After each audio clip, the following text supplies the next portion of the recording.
आपने भगवान शिव को हमेशा नंदी की सवारी करते देखा होगा, लेकिन क्या आप जानते हैं कि भारत में एक ऐसी जगह भी है जहां पर महादेव नंदी पर नहीं बैठे हैं बल्कि मेंढक की पीठ के ऊपर बैठे हैं। इतना ही नहीं, यहाँ पर जो नंदी महाराज हैं वो बैठे हुए दिखाई नहीं देते हैं बल्कि अपने प्रभु को देखने के लिए खड़ी मुद्रा में वो हमेशा वहाँ पर मौजूद रहते हैं।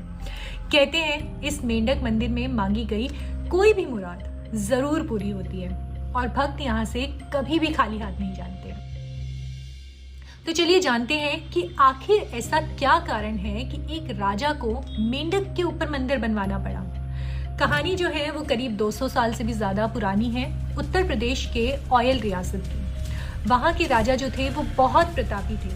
दुश्मनों से जीतने के बाद भी वो कुदरत के आगे पूरी तरह से हार चुके थे। एक बार उनके राज्य में सूखा पड़ गया था, प्रजा पानी के लिए तड़प रही थी और दूसरी तरफ राजा का अपना आंगन भी सूना पड़ा था।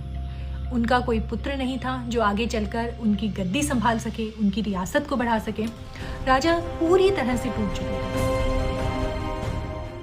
तभी एक दिन राज्य में एक महान तांत्रिक का आगमन हुआ। उन्होंने राजा की परेशानी सुनी और एक ऐसा उपाय बताया जिसे सुनकर सब हैरान रह गए। तांत्रिक ने कहा कि राजन, ये जो समस्या है ये कोई सामान्य सूखा नहीं है। आपको इससे बाहर आने के लिए मंडूक तंत्र का सहारा लेना पड़ेगा, क्योंकि मेंढक ही वो जीव है जो बादलों को बुलाता है और वर्षा का एक कारण बनता है। इसलिए आपको एक ऐसा मंदिर बनवाना होगा जो मेंढक की पीठ पर टिका हो। राजा ने तांत्रिक की बात मान ली और निर्माण कार्य शुरू हुआ।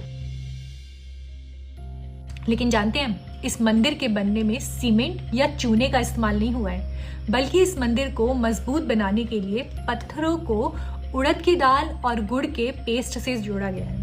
जमीन से लगभग 100 फीट ऊपर एक विशाल पत्थर के मेंढक की आकृति बनाई गई और उसके ऊपर भव्य मंदिर का निर्माण शुरू हुआ। मंदिर तो बन गया, लेकिन प्राण प्रतिष्ठा के लिए राजा खुद नर्मदा नदी से पवित्र नर्मदेश्वर शिवलिंग लेकर आए। और फिर वही हुआ जिसका सबको इंतजार था। जैसे ही पूजा शुरू हुई, आसमान में काले बादल छा गए और राज्य में झमाझम बारिश शुरू हुई। इतना ही नहीं, कुछ समय बाद ही राजा को भी पुत्र रत्न की प्राप्ति हुई।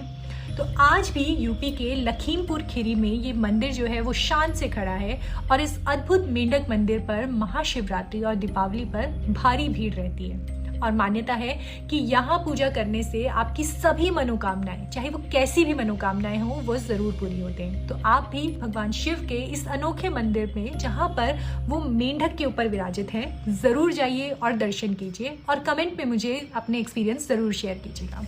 हर हर महादेव।